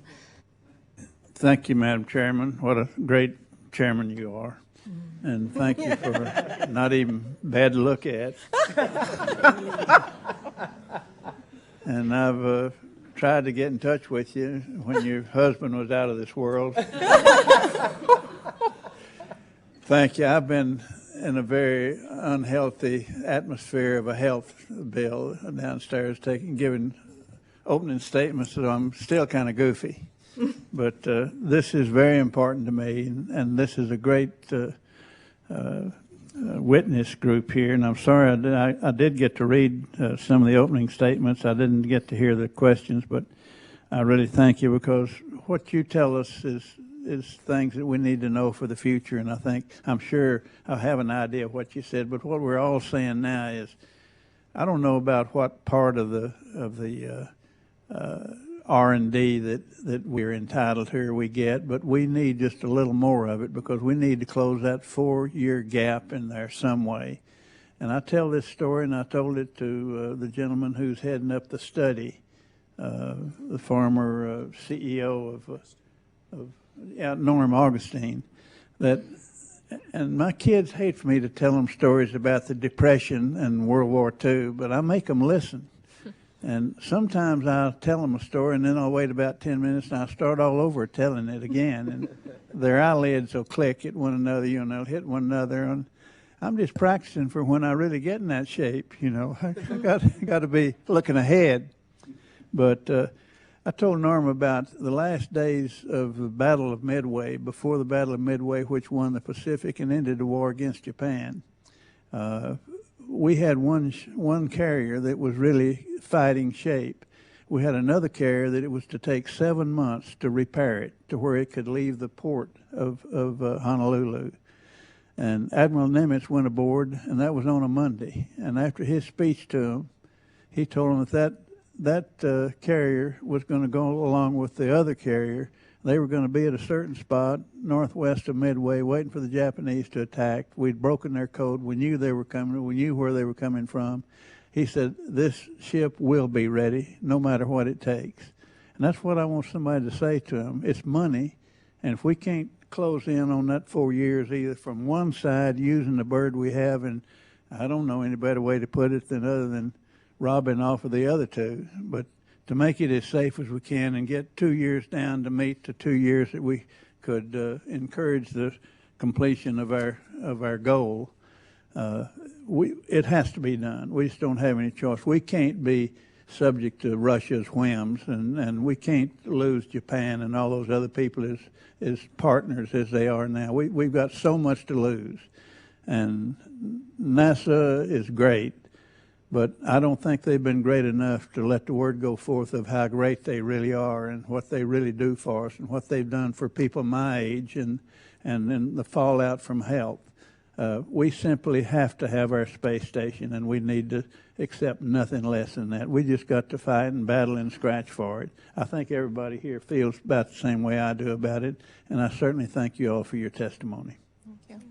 Thank you, Mr. Hall. Mr. Rohrbacher. Yeah, I just would like to make sure that there's one point that needs to be on the record at least, and that is, I think that inspiring young people is more than just fluff. And a lot of times when we take PR approaches, that it turns out to be just fluff. And young people can see through that. And as I say, when I went to that first press conference, they had 5 PR men for NASA, and all focused on the fluff. And here's the pictures of the astronauts having fun in the spacewalk. That's less inspiring than having NASA being involved in projects that really are going to affect the lives of the people on this planet, and that we are fully capable of. If we are going to inspire young people, we need that. We need substance, and we've got that. The potential for substance is there. We have now reached a plateau where we've got so much in our foundation intellectually that it's almost unlimited what humankind will be able to do in the future because of the plateau we've already reached. If we are going to have young people, this last point, the young people are not going to be inspired if engineers and scientists are not paid as much as lawyers. I mean, it's as simple as that. Right now, you're not going to inspire young people to get involved in engineering and scientific endeavors if they know that engineers and scientists drive around in old jalopies and the lawyers drive around in sports cars and live in beautiful homes, and the engineers can barely afford to pay their rent. We've got to make sure our engineers and scientists are paid well. And to do that, I know this is going to go against everybody's grain, we should not be bringing in engineers and scientists from India and China and elsewhere to lower the amount of wages that will be paid to our own people. We need to build our own capabilities up, make sure that when someone becomes an engineer, instead of bringing down the pay level by bringing people in from overseas, we should be paying more money to our own engineers and scientists. That starts right in education. We have to pay our teachers who teach science and engineering more money than we do those teachers who are teaching history. I'm sorry, I'm a history major, but there's lots of people who want to teach history. We need the scientists and engineers teaching our kids, and the kids need to know. We reward someone because we need those skills. We need to pay the teachers who teach that more money than someone who teaches basket weaving or gym or history or whatever. So those things, if we're going to inspire people, let's be serious about it. That's where you start, by making sure that kids know that their own lives are going to be able to be better by earning more money by getting into those professions. Enough said. Thank you. Thank you, Mr. Rohrabacher. Yes, Ms. Smith, sorry. One of the things that the Space Foundation is not timid about at all is going into failed situations such as failed school districts with space programs to revitalize, to inspire and encourage students to get into math and science. We recently stood up such a project in Colorado in a failed school district and using space as a curriculum there. I think that as we look at K through 12 and where does it need to start and whether it's appropriate at K through 12 or later in the school system, I think it's appropriate for it to start wherever it starts, and that we have got to galvanize the interest of students, get them more excited than they've ever been about math and science and the potential and the possibilities that space provides. Having people know what some of those benefits are is a beginning point. I was talking to a group of 13 to 20-year-olds last week and talking about the fact that at the gas station that your credit card is cleared by a satellite in space. Do you know that? And they would, no, I didn't know that. How does that happen? There are too many of those examples like that have highlighted. I think we would be able to bring this message closer to the average citizen, and we've got to do that. General Lyles?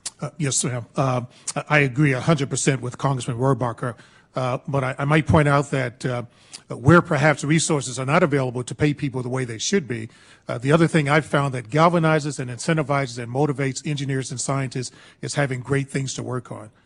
Last week I was as part of the Augustine Commission, we're out at SpaceX and talking to Elon Musk's team out there, bunch of young engineers and scientists.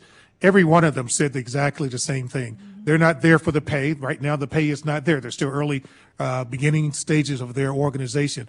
They are all there for the excitement of what they can possibly do to contribute to the space program. I've seen the same thing in the Air Force, as you know. We don't pay our civil servants a great deal of funds, but they are all there because of the excitement of what they can do and the possibilities of technology that they can get involved in. So that's another way we need to try to motivate engineers and scientists. Well, I have one final question, and it actually stems from the wisdom of Mr. Hall, when he mentioned the gap that we're going to have with only now 7 shuttle launches remaining. Mr. Lyles, or excuse me, General Lyles, this is for you. And looking at your report and the comments made, there was an observation that NASA is inadequately funded to pursue many of its responsibilities, and that the agency is being asked to accomplish too much with essentially too little. The report language says a coordinated, sustainable set of strategies should ensure that responsibilities are realistically matched to available resources. Such a match does not exist today. For example, NASA has a central role in civil space, yet by any reasonable measure, it is inadequately funded to pursue many of its responsibilities. It goes on to say, the report, that rather than requiring that a broad and ambitious program should be fit into an arbitrary constrained budget, as been in the case in recent years, a sustainable strategy would first define the program that the nation is committed to undertake, and then realistically define the resources that are required to accomplish that program. Would you please elaborate for the committee how you were able to reach that conclusion and what exactly you meant? Well, Madam Chairwoman, I think just looking at all the things that are on the plate for NASA, and again, our study was a broader civil space activity, but in that particular case, we're looking at NASA. All the things that are on the plate for the agency, all the missions that they're being asked to do, all the visions, if you will, for what we would like to have out of NASA, whether it's space exploration, whether it's the first A in NASA, Aeronautics, and they're heavily dependent upon to contribute to the aeronautical domain for FAA and others, if you will, that the resources do not match all the things that they are tasked to do.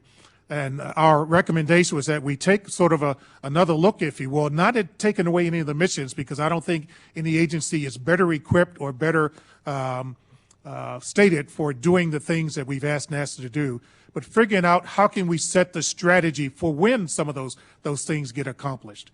I was part of the President Bush's implementation commission for the space vision, the Aldrich Commission, back in 2004.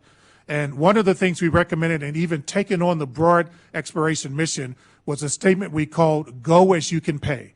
Recognize that the resources may not be there to do everything we want to do in the time frame, but structure a program so you can have successes and move forward and get closer to your goal, even within the available budget. But don't give up the goal. So that was sort of the notion for why our study sort of came up with that particular statement. Let's figure out what should be the pace, what should be the structure, what should be the milestones that we achieve with available resources if we can't get more to add to the mission. Well, I think I can speak on behalf of the entire subcommittee and the full committee that we're anxiously awaiting the report from the Augustine Commission, and I think the nation really is waiting as well. I have no further questions. Any other members? Madam Chairman, Mr. Hall? what would you think of a bailout for NASA? Well, Mr. Hall, I believe Mr. O'Brien had recently, actually just about half an hour ago, suggested a NASA bailout. I don't know anywhere they could spend it any better, and we ought to go to demanding those things. You know, Jay Leno got right to the point when he said that those automobile makers ought to keep on making automobiles, and those folks on Wall Street ought to start making license tags. We need to bear down on them and back NASA up.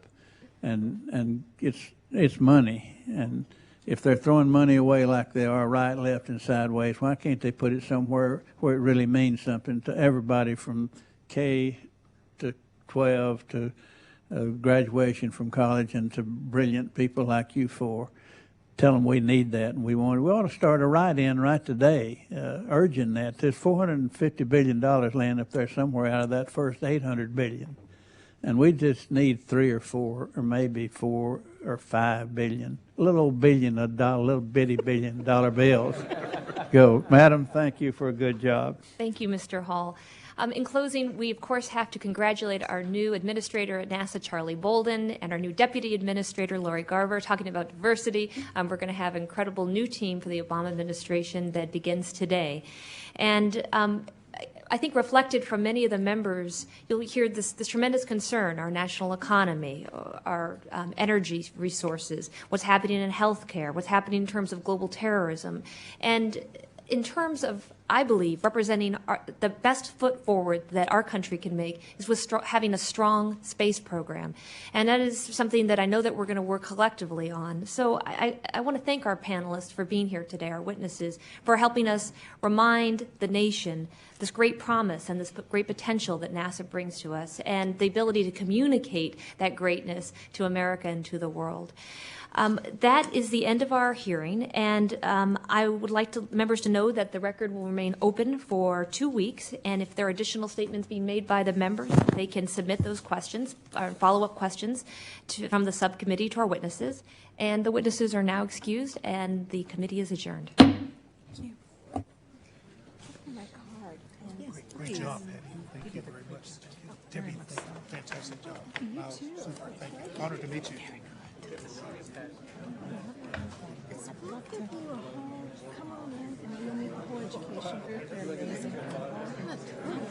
to talk to you more about this. As a matter of fact, one of my clients may have an interest in what I was talking to you about earlier. That's just an untold story. What you're doing, that'd be great.